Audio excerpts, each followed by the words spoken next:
Assalamualaikum warahmatullahi wabarakatuh.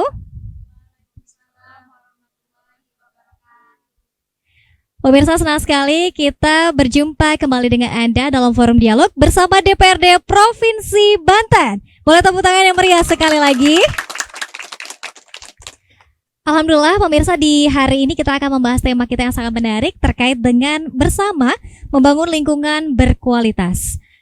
Seperti kita ketahui bersama pemirsa bahwa peran dan tanggung jawab pemerintah dalam menjamin kesejahteraan dan ketersediaan fasilitas umum yang sehat sangatlah penting dalam memastikan kondisi hidup yang layak bagi penduduknya. Pemerintah bertanggung jawab untuk merumuskan kebijakan yang mendukung kesejahteraan masyarakat, mulai dari kawan perumahan dan juga pemukiman yang sehat, fasilitas umum, air bersih, sanitasi, dan lainnya. Ini tentu juga menjadi pengawasan dan regulasi serta kesadaran masyarakat itu sendiri. Dan seperti kita ketahui bersama juga bahwa isu lingkungan, global warming, kemudian juga antisipasi kendaraan listrik begitu ya, ini juga menjadi isu yang sedang hangat dibicarakan oleh pemerintah. Dan pemirsa, senang sekali di studio telah hadir dua narasumber kita yang akan membahas tema kita di hari ini. Yang pertama sudah hadir Bapak Haji Juheni M. Rois LC MPD selaku Ketua Fraksi PKS DPRD Provinsi Banten. Assalamualaikum Pak Haji. Boleh dipakai Pak Haji mic-nya. Waalaikumsalam warahmatullahi wabarakatuh. Sehat Pak Haji? Alhamdulillah sehat. Alhamdulillah. Terima kasih Ya, sudah mengundang. Terima kasih juga sudah mau hadir di Makasih. studio. Ya. Sehat-sehat dan Alhamdulillah. semangat. Alhamdulillah. Kemudian narasumber kita yang kedua sudah hadir, ini artis kita yang sudah tidak asing lagi di layar kaca. Sudah ada Pak Eko Supriyanto selaku tokoh masyarakat. Assalamualaikum Pak Eko. Waalaikumsalam warahmatullahi. Sehat? Sehat. Alhamdulillah. Terima kasih juga sekian kalinya ya hadir di studio. Oke, terima kasih. Dan teman-teman kita cek dari kampus mana saja? Semuanya dari Untirta? UIN. Dan Untirta dan UIN. Boleh tepuk tangan sekali lagi buat teman-teman ya. Oke, baik. Mungkin sebelum kita nanti akan memberikan kesempatan juga kepada audiens, Pak Haji dan juga Pak Eko, seperti apa Pak pemerintah Provinsi Banten ini terus berkomitmen untuk menurunkan angka kemiskinan ekstrim di Provinsi Banten, seperti misalnya ada program bedah rumah tidak layak huni, kemudian juga mungkin juga ada program sanitasi yang sudah dilakukan. Seperti apa Pak Haji? Silakan. Ya, kita alhamdulillah DPRD Provinsi Banten dan Pemprov dalam hal ini itu memang sudah menganggarkan ya, terutama untuk 2024 ini kurang lebih sekitar 400-an lebih untuk rumah tidak layak huni.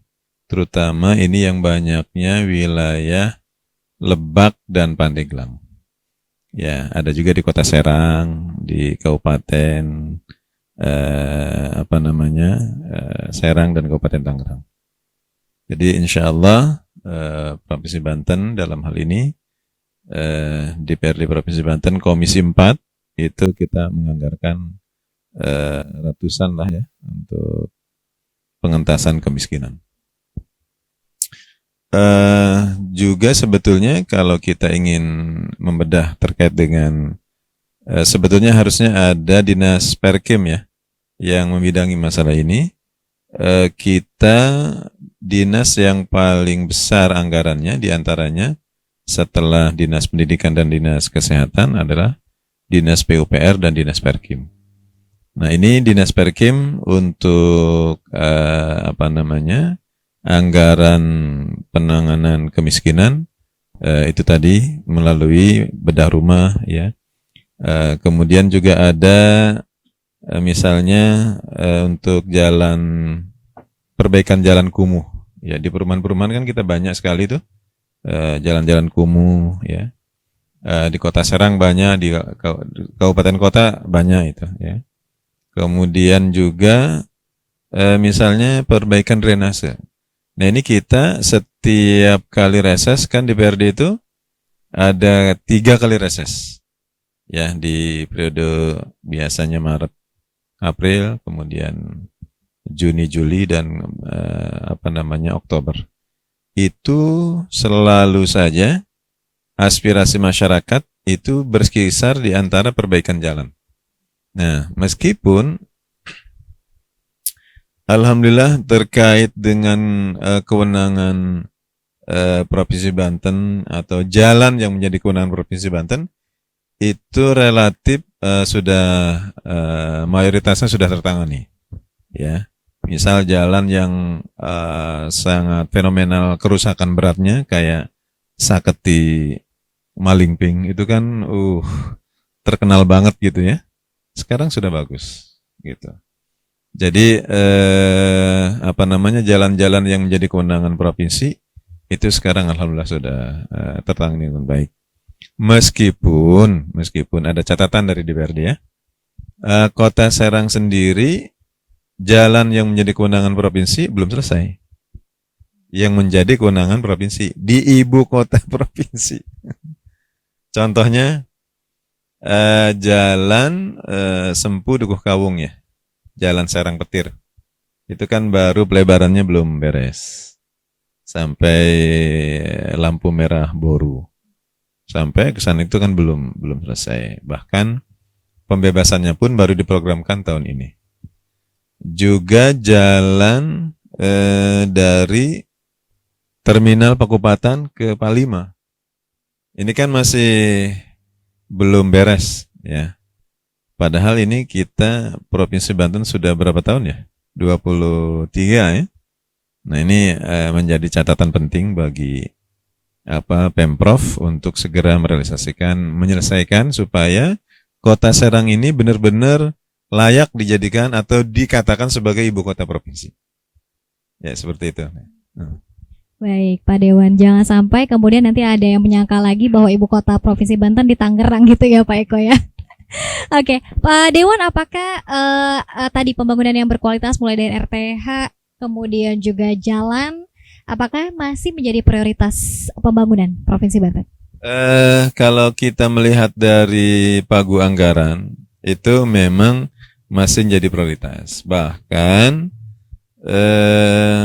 per tahun itu tidak kurang dari 1.150 unit atau 1.100 ruas jalan ya per tahun, bahkan lebih kalau ada misalnya perubahan itu ada biasanya nambah antara sekitar 2.000 titik jalan jalan lingkungan yang dibangun oleh Provinsi Banten, dalam hal ini oleh Dinas Perkum. Makanya saya menyayangkan nih Dinas Perkim hadir. Maksudnya supaya datanya valid gitu ya, gitu. Karena mereka yang memiliki data itu, karena kita kadang ya sudah kita mintakan anggarannya sekian. Pas setelah selesai kemudian ada evaluasi gitu. Jadi saya nggak berani menyampaikan detailnya, khawatir ada evaluasi gitu ya. Kayak 2022 kemarin itu kan kita sudah selesai APBD 2022 disahkan pada 30 November. Kemudian pas tanggal 24 November 2023-nya ada surat edaran. Jadi yang kayak gini-gini kan menjadi evaluasi juga bagi Pemprov agar APBD itu betul-betul dijalankan secara konsekuen dan tentu saja disiplin anggaran yang benar. Demikian Teh. Baik, terima kasih Pak Dewan, dan luar biasa bahwa jeripayah atau kerja keras dari pemerintah juga ini terkait dengan pengalihan jalan dari provinsi menjadi kewenangan provinsi juga ini sangat banyak juga tadi disebutkan oleh Pak Haji. Saya mau ke Pak Eko. Pak Eko, kalau kita bicara kembali kepada tema terkait dengan membangun lingkungan berkualitas ini kan sangat luas ya, mulai dari pelayanan jalan, kesehatan, rumah, sanitasi. Kalau tadi Pak Haji juga menyorot bahwa jalan di ibu kota kita juga masih rusak. Kemudian kita juga sempat dengar sanitasi di Kota Serang juga ini masih miris. Pak Eko silakan, seperti apa tanggapannya? Ya, kita berangkat dari Banten ya. Banten sudah menjadi magnet, menjadi muara kehidupan kan. Apalagi Tangerang Selatan sudah masuk zona polusi udara terburuk di dunia.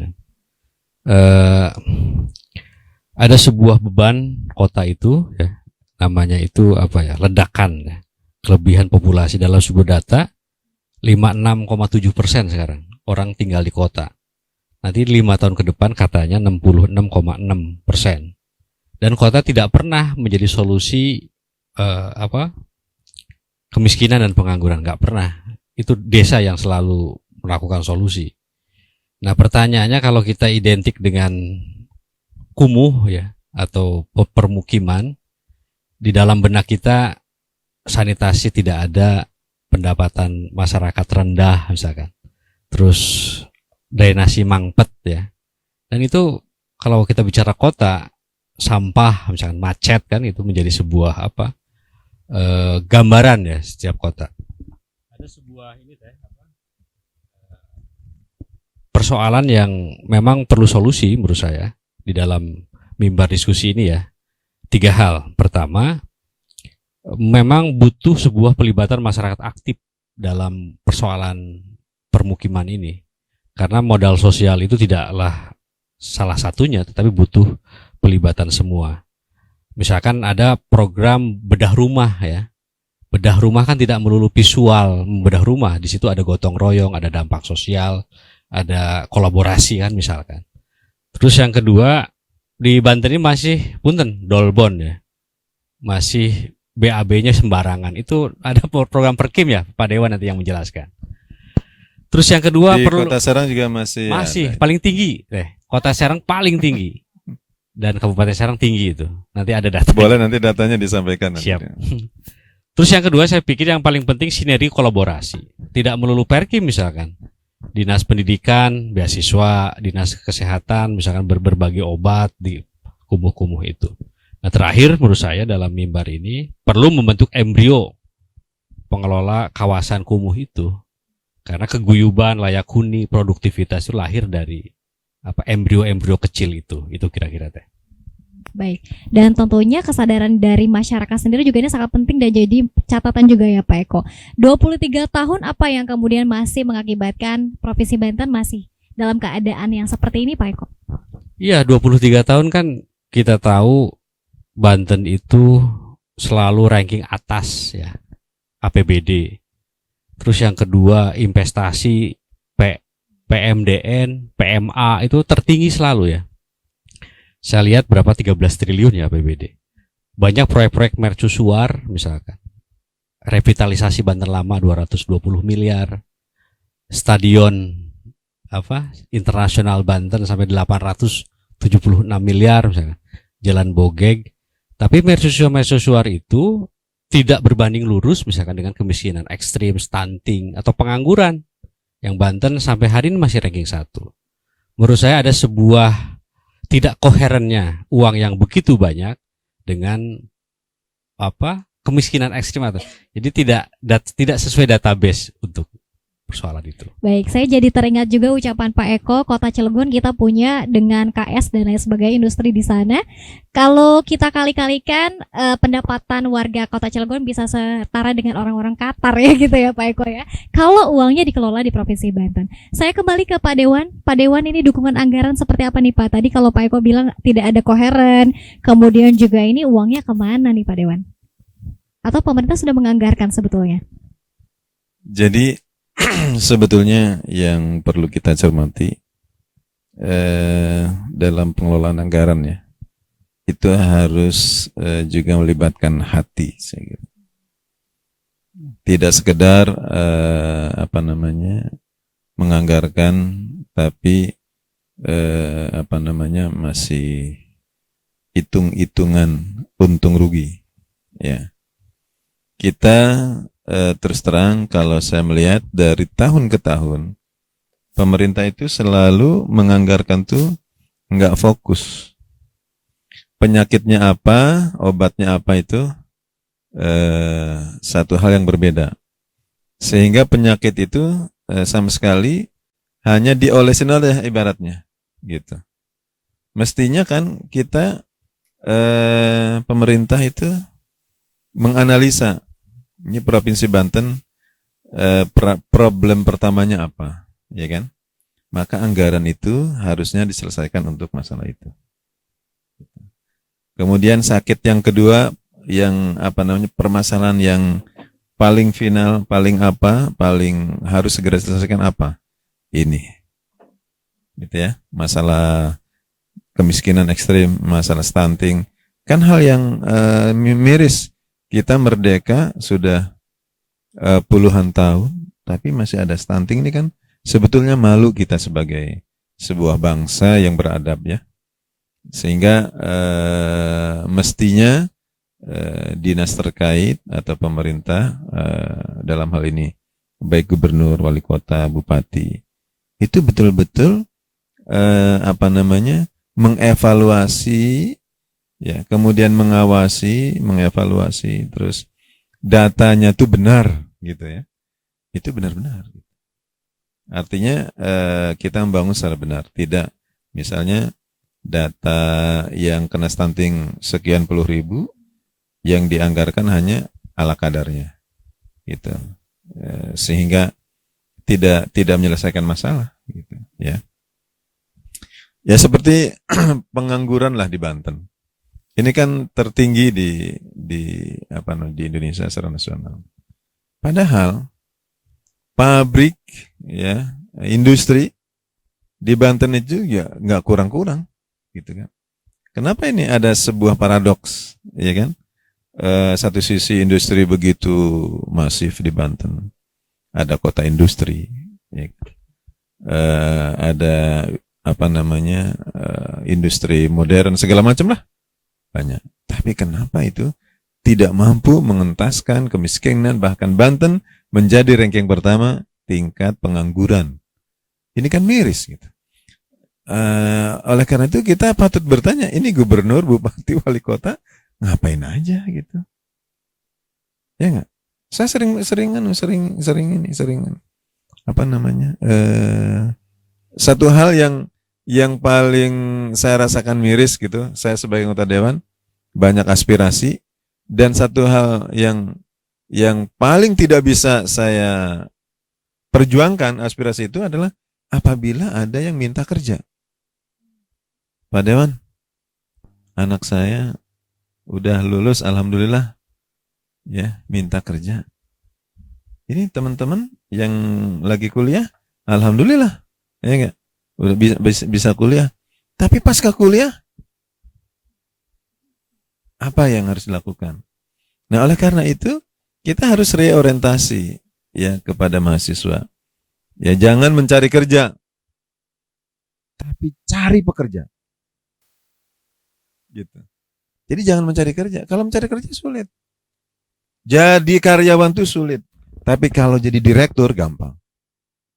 Tuh. Saya bilang begitu. Jadi direktur, jadi manajer tuh mudah. Tapi kalau jadi karyawan sulitnya bukan main. Percaya nggak teman-teman karyawan? Iya. Kalau pengen jadi manajer, direktur gampang. Kita buat CV.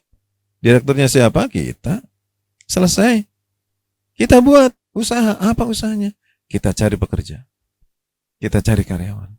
Tapi kalau kita bawa map, ya, neng-teng map di pabrik, tidak ada lowongan. Aduh, sedih, ya kan? Sedih. Pabrik lagi, jalan-jalan, tidak ada lowongan. Sekali adanya lowongan, ya kan? Ini mah tahu enggak ya?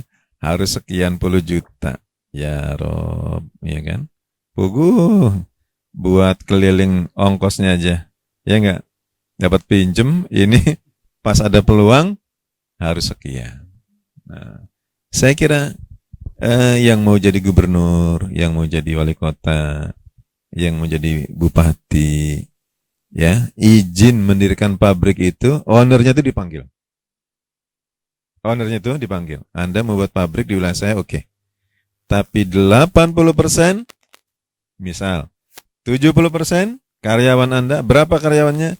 Misalnya 1000. Ya udah 800-nya adalah putra-putri wilayah kabupaten di mana Anda berada. Harus begitu. Sehingga bisa mengentaskan kemiskinan, mengentaskan pengangguran. Ini kemiskinan dan pengangguran ini kan dua mata uang yang ya nggak bisa dipisahkan satu sama lain. Ketika pengangguran teratasi, kemiskinan juga akan teratasi. Gitu. Orang miskin karena nganggur, gitu. Ya, kebanyakannya seperti itu. Gini, Oke. Baik, tadi disebutkan bahwa pemerintah masih kurang fokus begitu ya Pak Haji terkait dengan penganggaran dan juga prioritas pembangunan. Saya mau kembali ke Pak Eko. Kalau tadi Pak Dewan juga menyoroti terkait dengan penyerapan ya tenaga kerja yang tidak sinkron, kemudian juga dengan banyaknya industri lagi, apakah kita juga sudah ini program CSR-nya juga kemana nih? Kalau misalnya berapa persen saja dari industri-industri besar yang ada di Provinsi Banten digunakan untuk pembangunan Provinsi Banten juga ini pasti luar biasa. Seperti apa Pak Eko? Ya, CSR itu kan jadi membangun sebuah daerah itu tidak melulu APBD sentris, tapi butuh swasta, butuh pihak-pihak lain lah. Dalam konteks ini misalkan saya melihat pemerintah itu tadi cocok dengan Pak Dewan, harus fokus dan serius ya. Misalkan dalam konteks Perkim ya, ada dua cara ilmiah lah. Pertama secara substansial, misalkan pemerintah tidak boleh ada warga yang miskin. Dengan apa? Dengan bansos, dengan BLT, tahu nggak teteh BLT? Bantuan langsung tewas. BPNT, PKH misalkan, atau rehab rumah, jambanisasi ya. Di Banten itu data terbaru nih, ada 240.402 keluarga yang belum punya jamban. Di Kabupaten Serang itu 43.907, 15%, Ibu Tatu itu ya. Yang paling tinggi itu Pandeglang, 50.480 keluarga belum punya jamban, hampir 25% ya. Yang ranking kedua Lebak, 45.944, 19%. Kita dekat dengan ibu kota tapi tidak punya jamban kan itu. Nah, kedua secara statistik. Jadi bagaimana menyelesaikan itu dengan database tadi. Misalkan Pemda punya moto misalkan kerja keras bagaimana membahagiakan hati rakyat Banten misalkan. Itu kira-kira lah kira-kira. Baik, bahwa indikator bahagia juga luas sekali ya Pak Eko ya. Nanti Pak Haji dan Pak Eko kita boleh bedah ya, namun kita harus rehat dulu. Kita juga ingin tanyakan terkait adakah kemudian evaluasi ya yang dilakukan oleh Dewan dan juga pemerintah, kemudian juga indikator apa saja yang kemudian bisa dijadikan sebagai tolak ukur di Banten ini sudah punya lingkungan yang berkualitas. Pemirsa tetap bersama kami dalam forum dialog bersama DPRD Provinsi Banten.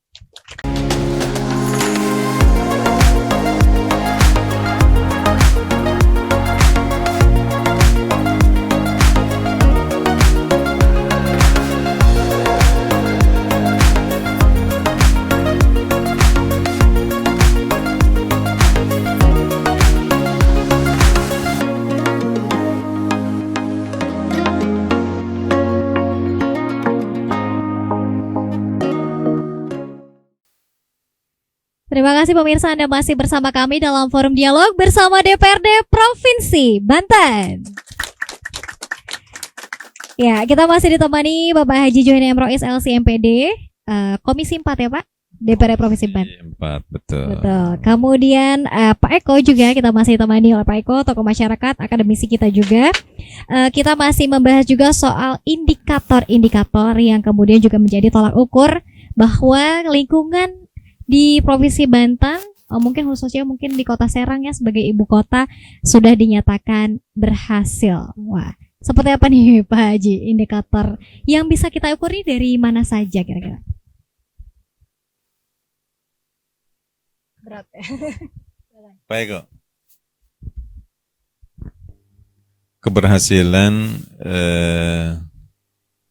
Provinsi Banten dalam membangun ibu kota. Memang ada beberapa yang boleh kita bangga lah ya, seperti jembatan Bogeg itu nggak macet lagi ya, sekarang udah bisa selfie di situ ya nggak gitu. Alhamdulillah itu sangat bermanfaat untuk kelancaran, jalannya lebar sekali itu, alhamdulillah itu patut kita banggakan. Kemudian juga apa namanya? Ya sebetulnya Banten sebagai pusat ya. Artinya orang melihat atau mendengar Banten itu kan sebetulnya Banten lama ya. Tapi yang dibangun belum sepenuhnya. Jalan masih sempit. Jalan ke arah Banten itu mestinya itu diperlebar. Ya, misalnya 30 meter kanan kiri dari arah Jalan Kesemian Pasar Lama itu mestinya itu diperlebar. Kemudian Jalan Aib Usman untuk menuju ke Banten itu juga kalau bisa mah ada pintu tol khusus keluar masuk ke arah Banten ya sebagai ikon Provinsi Banten. Tapi ini belum terrealisir atau belum baru wacana gitu ya. Baru wacana. Nah, saya kira ini menjadi catatan bagi kita untuk membangun ibu kota provinsi. Saya belum sepenuhnya setuju kalau Banten ini mampu atau berhasil membangun ibu kota provinsi Banten yang bagus, yang baik, yang mewah ya. Karena tadi saya sampaikan ada beberapa jalan provinsi saja yang menjadi kewenangan provinsi itu belum dilaksanakan, belum rampung. Jadi kita kerok juga mau menyampaikan Banten berhasil membangun ibu kota provinsi. Tapi kita ngomong nggak berhasil juga ada yang baiknya gitu ya. Saya selalu menyampaikan bahwa ibu kota provinsi Banten, Kota Serang ini ada dua hal yang sudah mulai harus serius ditangani. Ya, apa itu? Pertama, kemacetan. Itu sudah terasa. Ya. Yang kedua, banjir. Itu juga sudah mulai teriak itu, apalagi 2021 lalu ada kasus banjir besar itu ya, Sidang Heula. Ini juga menjadi catatan besar bagi kita gitu.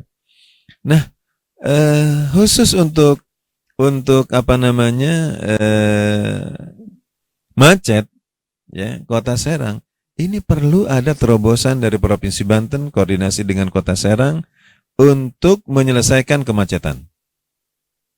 Kita kalau pulang jam 5 itu udah waduh ya itu tanda-tanda 1 jam di jalan sendiri gitu kan. Nah ini harus diatasi dengan off the box ya, langkah-langkah yang serius gitu. Ya, seperti gimana? Ya, harus ada jalan misalnya lingkar utara, gitu. Dari menyusuri jalan tol itu mestinya ada dari Keramat Watu, arah Keramat Watu ke Ciruas melalui kantor Kecamatan Serang. Itu dijadikan jalan alternatif sehingga dalam kota itu tidak crowded. Orang dari Ciruas ke arah Cilegon atau ke arah Waringin Kurung nggak lewat mana-mana, lewat situ cepat gitu. Begitu juga dengan jalan-jalan yang menghubungkan antar dua jalan nasional misalnya ya, itu harus dijadikan atau koordinasi dengan Kota Serang diserahkan menjadi kewenangan provinsi sehingga diperlebar gitu. Nah ini harus ada istilahnya saya katakan membangun dengan hati itu seperti itu, serius. Jangan mengalokasikan anggaran, ada kata teman saya itu napak kebo. Iya. Visi nggak punya misi apa nih tahun ini. Misalnya tahun pertama saya menjadi gubernur misalnya, gimana mengatasi Serang supaya tidak macet? 2 tahun lah misalnya dengan anggaran. Itu bisa. Kemudian tahun keduanya bagaimana drainase di Kota Serang ini diperbaiki supaya tidak banjir. Tahun ketiga ya, bagaimana kemiskinan di Kota Serang beres. Tahun keempat, bagaimana pengangguran di Kota Serang turun drastis. Jadi begitu cara membangun, cara kita berkhidmat kepada masyarakat melalui lembaga eksekutif. Jangan napak kebo. Kalau napak kebo, ya anak lulus SMA juga jadi gubernur, bisa jadi wali kota gitu. Kenapa? Karena kebanyakan ya illa man rahimah rabbuhu, kebanyakan orang jadi eksekutif itu ya terkesima dengan protokoler. Udah, serahkan semuanya kepada sekda, beres. Dianya seremonial aja. Ya, bagaimana pertanggungjawaban memimpin masyarakat? Ini yang sebagai wacana lah ke depan. Kan kita nanti akan ada pilkada ya. Saya kira ini kepada orang-orang yang berminat menjadi gubernur, menjadi wali kota, menjadi bupati. Jangan Anda pegang sekedar ingin mencari jabatan itu. Tapi harus punya visi, harus punya misi. Apa dan bagaimana dia merealisasikan. Karena yang memegang anggaran itu eksekutif, wali kota, bupati, gubernur, dewan mah ya kira-kira kayak outsourcing aja Pak Eko. Per 5 tahunan. Ini nanti 2024 14 Februari nih kontrak kita akan ada ditentukan diperpanjang atau tidak diperpanjang. Gitu. Baik. Wah, ini indikatornya cukup kompleks, meskipun tadi mungkin disebutkan oleh Pak Haji bisa nih ya 1 tahun, 2 tahun, 3 tahun, sehingga kepada pengentasan kemiskinan. Pak Eko, kita juga jadi ingat ya peringkat pertama provinsi tidak bahagia juga Banten ya dulu ya. Nah, seperti apa Pak Eko tanggapan dari sebenarnya bisa nih pemerintah untuk mengatasi semua masalah-masalah tadi yang membuat dan juga bisa menjadikan provinsi Banten punya lingkungan yang berkualitas. Mampu nggak? Ya, kalau mengukur indikator sebuah daerah itu ada 4 katanya ya. Ada 4. Pertama adalah IPM, Indeks Pembangunan Manusia, kedua PDRB, ketiga kemiskinan tadi, keempat pengangguran. Indeks Pembangunan Manusia Banten kita patut syukuri bagus juga. Tetapi kemarin kita pendidikan hari guru ya. Ada sebuah catatan dari Pak Tiro itu bahwa kita angka partisipasi putus sekolahnya itu tinggi Pak, kisaran 7,9. Dia menggetah, mungkin banyak pesantren yang mengharamkan sekolah ya, bisa jadi gitu kan. Terus PDRB kita bagus gitu kan. Tapi lagi dan lagi mungkin itu persoalan keseriusan ya, fokus bagaimana Banten itu lepas dari hal-hal Kita patut bersyukur misalkan banyak proyek-proyek ekonomi nasional yang ada di Banten. Tol Serang Panimbang misalkan, Waduk Karian ya. Apalagi tadi bicara konstruksi jalan. Pak Jokowi itu menganggarkan 32,7 triliun untuk jalan-jalan itu kan. Mungkin bisa jadi konstruksinya tidak sesuai spek ya. Saya sebagai publik kan ini jalan setiap tahun dibangun tapi rusak lagi gitu. Kalau husnuzonnya mungkin alam ya, tapi kalau suuzonnya mungkin dikorupsi lah. Terus kedua odol, mobil-mobil besar itu Pak Dewan yang memang perlu tegas ya, itu membuat rusak jalan. Selanjutnya adalah drainasi yang tidak sempurna. Di kita kan jalan sempit, rambu-rambu kacau ya kan. Jadi itu menjadi sebuah PR bagi pemerintah untuk menata itu. Berarti ketika Pak Eko keluar rumah pun ini sudah merasakan tidak bahagianya tadi ya. Sudah mulai macet, kemudian tadi lampu lalu lintas yang kacau balau. Ada kebahagiaan itu memang menarik ya. Kan ada 7 indikator, harapan hidup, kualitas hidup, itu saya pernah baca itu. Banten itu ranking terbawah kebahagiaan itu. Mungkin banyak jomblo atau banyak hutang atau nggak tahu. Itu memang bingung Pak. Misalkan pemerintah kita puas terhadap pemerintah, mungkin pas disurveinya pas nerima BLT aja, makanya puas terhadap Jokowi kan, pas nerima BLT gitu. Bapak puas dengan pemerintahan, puas gitu. Catatan saya sedikit ya, kait dengan kepuasan atau bahagia. sebetulnya masyarakat Indonesia secara umum itu adalah masyarakat yang dermawan. Dermawan itu indikator bahagia. Ya, ini dari sisi lain saya menilai. Ya, mungkin ada penilaian sisi lain kan berbeda lagi ya. Kalau saya melihat gini, kebetulan saya sebelum di Dewan ini aktif dalam kerelawanan ya. Gitu. Jadi masyarakat Indonesia itu walaupun tidak kaya-kaya amat, kalau misalnya ada saudaranya yang kena musibah, itu Masya Allah luar biasa gitu, dermawan gitu. Tapi sayang pemerintahnya pelit. Ngasih BLT kalau mau pilpres doang. Pelit bener pelit. Misal ya, kita selalu sulit menjawab, Pak, saya mau kuliah tapi nggak punya biaya. Di provinsi ada nggak beasiswa? Itu kesulitan saya menjawab. Jadi pemerintah ini membangun SDM manusia ini tidak fokus, menyerahkan kepada dinas, ya kan, dinas ya administrasi, ya kan, untuk gaji guru sekian, ini sekian, itu sekian, itu biasa.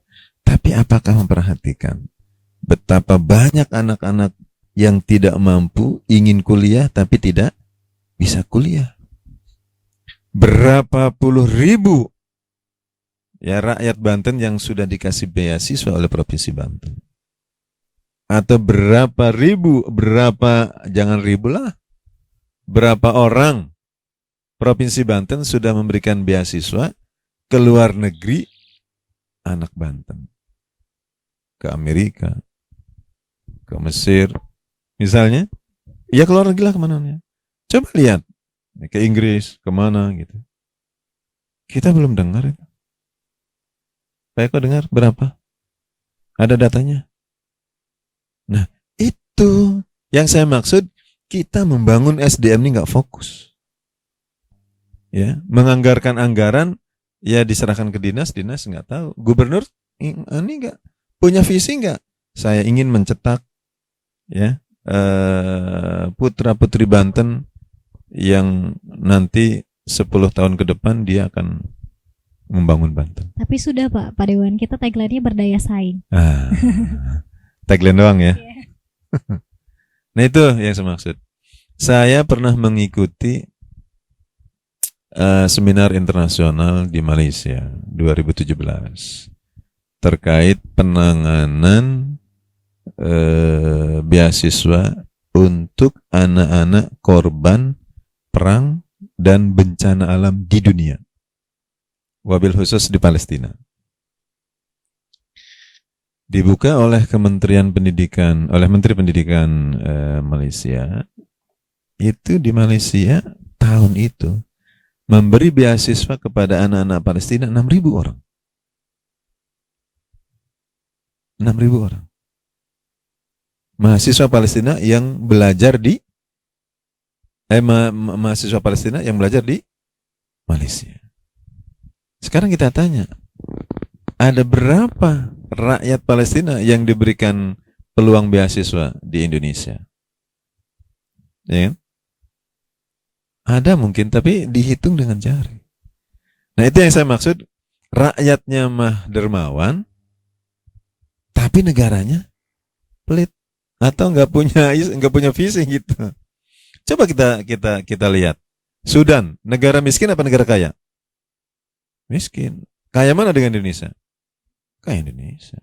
Tapi berapa ribu mahasiswa Indonesia yang dikasih beasiswa ke Sudan, ke Aljazair, ke ya negara-negara yang nggak kaya-kaya amat. Banyak. Tapi Tapi berapa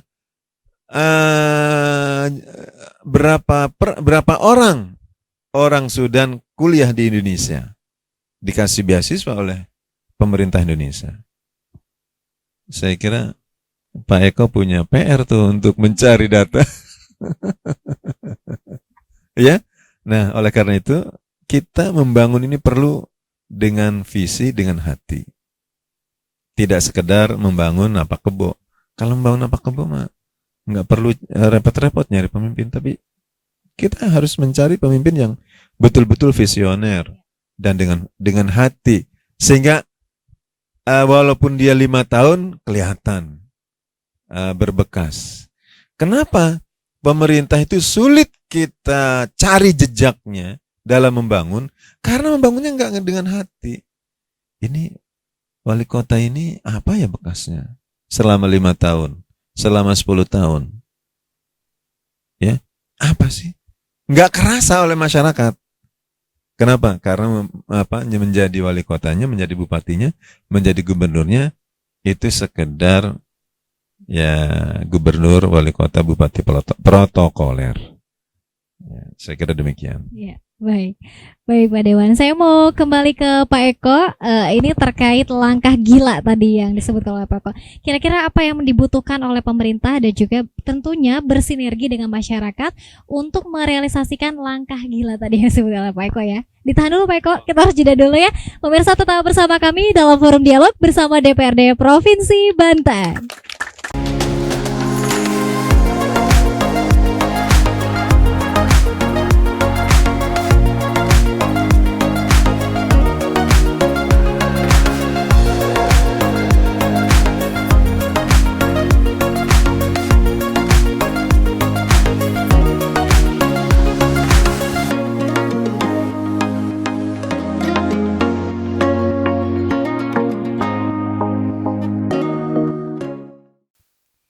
Ya, pemirsa masih bersama kami dalam forum dialog bersama DPRD Provinsi Banten.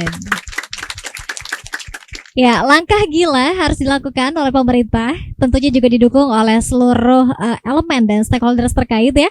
Tidak hanya kita berpangku tangan melihat seperti apa pergerakan dari pemerintah, namun juga butuh kesadaran dari masyarakatnya juga.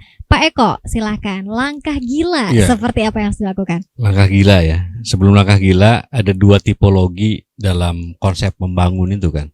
Misalkan Banten membangun atau membangun Banten, itu beda. Kalau membangun Banten itu lebih selalu menunggu dana-dana dari atas. Itu tidak pernah berhasil. Tapi kalau Banten membangun itu lahir dari partisipasi warga.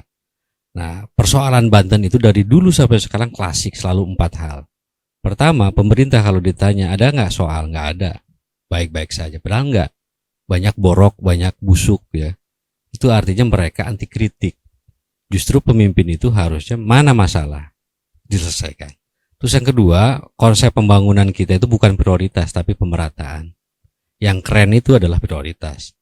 Tidak semuanya dikasih kue, tapi ada yang tidak perlu dikasih kue gitu kan. Terus yang ketiga, birokrasi kita masih tebal, masih banyak meja. Ke depan kalau ingin hebat Banten itu hilangkan tembok itu, robohkan menjadi sesuatu yang tidak rumit. Terakhir, Banten permisi terhadap korupsi. Nah, salah satu ide gilanya adalah, pertama adalah menurut saya ya, yang punya tangan kuasa itu adalah gubernur kalau dalam konteks Banten. Kepala daerah sejatinya adalah manajer.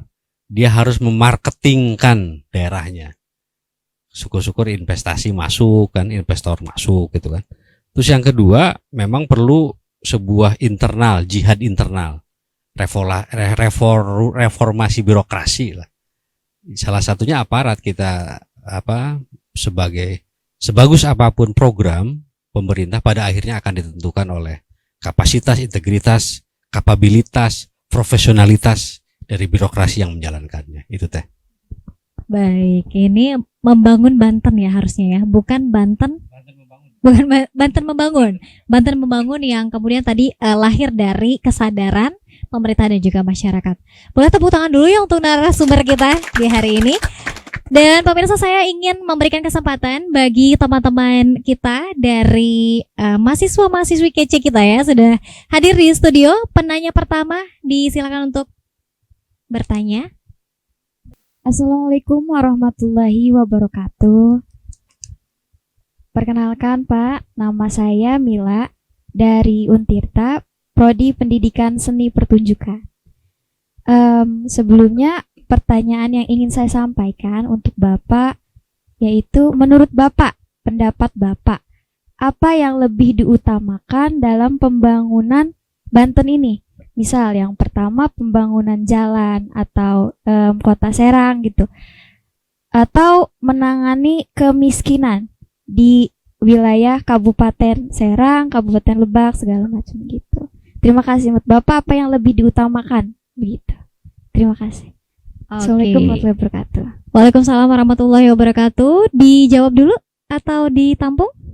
Tampung. Oke. Boleh satu lagi silakan Teteh. Ini tadi Mila ya dari Untirta. Bismillahirrahmanirrahim. Assalamualaikum warahmatullahi wabarakatuh. Izin bertanya Pak Dewan, naiknya pertumbuhan warga miskin di Banten ini kan paling banyak terjadi di perkotaan ya daripada di pedesaan. Nah, garis kemiskinan yang jadi ukuran faktor seseorang dikategorikan miskin juga bertambah. Nah, yang ingin saya tanyakan ini, mengapa sih hal itu bisa terjadi? Terima kasih. Wassalamualaikum warahmatullahi wabarakatuh. Waalaikumsalam warahmatullahi wabarakatuh. Boleh tepuk tangan untuk kedua penanya kita, Mila dari Untirta, Pak Dewan, Pak Eko, dan juga Sari dari UIN. Boleh silakan dari Pak Eko dulu atau dari Pak Dewan? Pak Dewan silakan. Jadi sebetulnya kalau kita mau melihat prioritas ya, biasanya di kita itu ada 3 prioritas yang menjadi hal yang utama ya. Masalah kesehatan, gitu ya, masalah pendidikan. Ya, dan pelayanan dasar itu yang menjadi concern pemerintah. Nah, maksud saya ini potret terkait dengan masalah kesehatan apa yang menjadi masalah utama di Provinsi Banten. Sehingga masalah utamanya itu selesaikan, begitu ya. Begitu juga dengan pendidikan. Di Provinsi Banten ini kan masalah penerimaan siswa baru PDSB itu juga permasalahan yang dari tahun ke tahun itu menjadi isu yang menjadi keresahan wali murid gitu ya. Nah, ini nggak selesai. Apa sih yang harus diselesaikan itu pada BKB, ya kan? Kenapa sih pemerintah tidak membuat sebuah terobosan ya, memberikan bantuan ya biaya pendidikan bagi rakyat atau masyarakat Banten yang sekolahnya bukan di negeri, gitu kan? Karena orang nggak mau sekolah di negeri, di swasta, di mana? Kenapa? Karena nggak gratis kan, ada SPP-nya. Coba anggarkan ke sana itu untuk masyarakat Banten yang mau belajar di swasta, gitu. Kenapa? Karena negerinya tidak tertampung kan gitu. Semua orang pengen ke negeri, ruang kelasnya tidak mencukupi. Kita lihat aja jumlah SD dengan jumlah SMP kan nggak sama, ya kan? Jumlah SMP dengan jumlah SMA juga nggak sama. Ini seolah-olah pembodohan yang terstruktur. Harusnya jumlah SMA, jumlah SMP, jumlah SD itu jangan kayak piramid gitu. Kalau piramid ya nanti siapa yang nggak mampu dia akan berguguran. Nah, inilah saya kira perlu menjadi fokus pemerintah gitu. Oh, ini masalahnya kok. Ya jangan dari tahun ke tahun kepater aja, nggak selesai masalah PDS penerimaan siswa baru ya. Jadi seperti itu ya, kita masalah pendidikan fokus. Kenapa? Karena miskin itu karena ya kebanyakannya tidak berpendidikan. Itu yang jadi masalah. gitu. Dan itu harus fokus pertama dan utama pendidikan. Malaysia itu tahun 70-an minta ke kita untuk dikirim guru. Ya, 2090-an ya mereka mintanya buruh, bukan guru lagi. Kita miris. Ya, jadi masalah pendidikan di kita ini masalah utama. Oleh karena itu, karena masalah utama di kita ini adalah kebodohan, memilih pemimpin pun belum bisa. Iya kan? Memilih pemimpin yang penting mukanya rada-rada baru dipilih. Ya, gitu. Jadi cobalah kita, kalau saya pendapat saya itu pendidikan menjadi prioritas utama. Yang kedua kesehatan. Baru yang ketiga ya infrastruktur. Ya, demikian. Satu lagi ya. Pertanyaannya gimana, Teh Sari?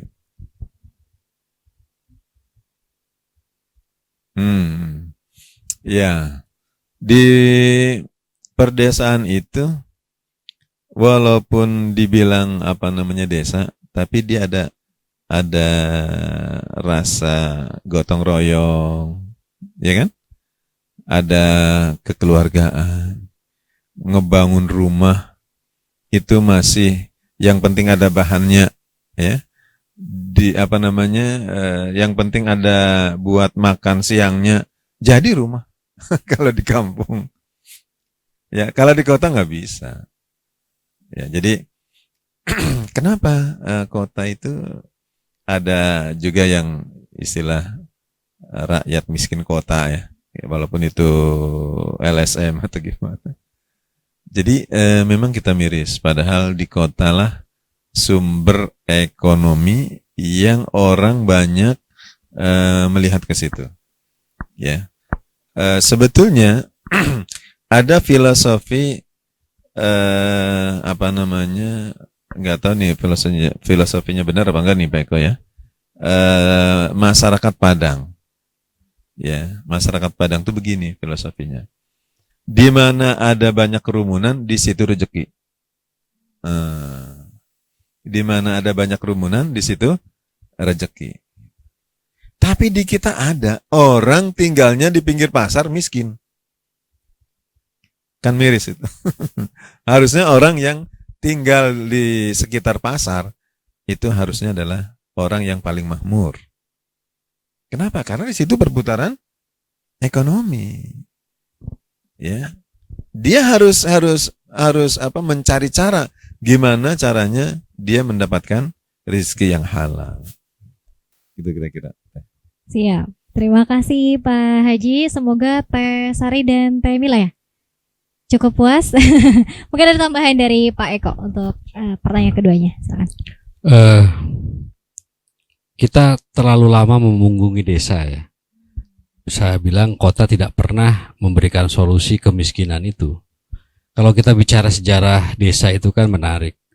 Mula-mula tahun 50-an sebuah komunitas. 60 ada traktor, tahun 70 koperasi masuk. Tahun 80 lebih keren, desa ngurusin stunting. Tahun 2023 sekarang desa itu lebih canggih ya. Jangan salah, kita membicarakan desa itu tidak melulu 30 tahun ke belakang. Sekarang di desa itu ada Gen Z ya. Orang desa, orang-orang kampung sekarang bosen Pak ngomongin elektoral politik. Dia lebih startup ya. Dia lebih keren, lebih canggih ya dibandingkan kita. Apalagi di Banten, dalam sebuah survei 80% punya handphone. Jadi saya pikir apalagi kita tahu Banten kan kekayaan alamnya yang air, matahari ya.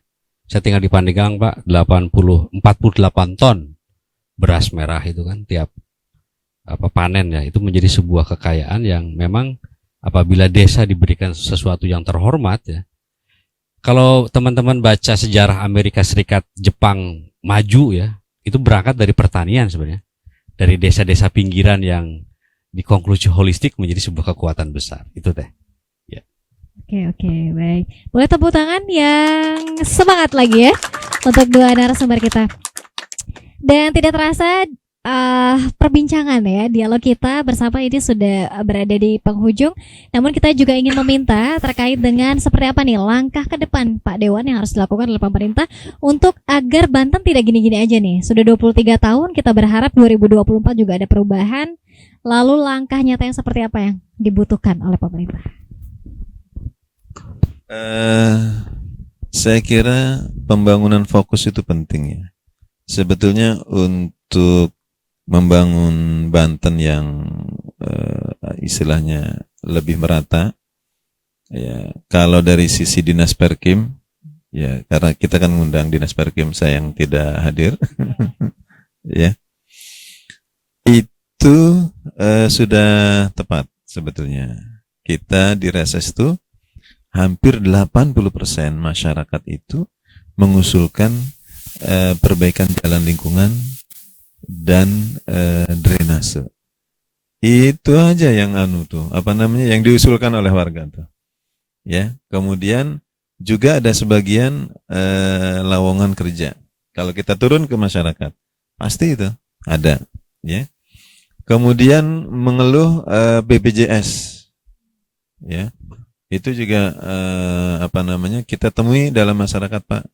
Kalau kita sakit, kita BPJS kita yang mandiri nggak kebayar, itu berat gimana gitu, ya. Jadi menurut teman saya pemerintah ini harus fokus, diperbanyak lagi aspirasi masyarakat ini ditampung. Artinya berarti alokasi di Perkim harus ditambah, gitu. Sebab apa? Ya ini nggak banyak yang masih terakomodir gitu. Ya terpaksa karena anggarannya meskipun sudah lebih baik dari 5 tahun yang lalu gitu. Perkim sudah mengurusi jalan-jalan yang yang menjadi kewenangan kota gitu. Kita sudah koordinasi dengan kota, itu bisa diintersep oleh Pemprov Banten. Saya kira demikian.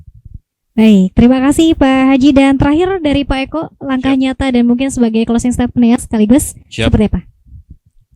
Pembangunan infrastruktur permukiman atau perumahan adalah simbol keunggulan, wajah peradaban. Bagi saya sebagai masyarakat butuh 3 hal. Pertama, lingkungan hidup. Perubahan iklim, El Nino itu bukan hanya isu, sekarang sudah fakta konkret. Polusi udara sudah terasa. 92% kita hirup sudah racun ya. Pembunuh senyap lebih dari diabetes katanya. Terus yang kedua, kita butuh habitat. Embrio-embrio komunitas untuk bergerak. Ini adalah sebuah habitat. Ketiga, kami butuh perumahan yang layak. Atap, tanah yang betul-betul nyaman, lestari. Itu teh kira-kira. Baik. Boleh berikan tepuk tangan sekali lagi untuk kedua narasumber kita. Dan teman-teman dari Untirta dan UIN, terima kasih banyak. Boleh tepuk tangan juga untuk teman-teman peserta. Dan luar biasa pemirsa bahwa kita juga berharap di 23 tahun Provinsi Banten bisa lebih baik. Berdaya saing bukan hanya tagline tapi juga bisa dirasakan dan juga direalisasikan oleh pemerintah. Tentunya juga dengan dukungan dan juga kesadaran dari masyarakat dan seluruh elemen yang bergerak untuk mewujudkan lingkungan yang berkualitas.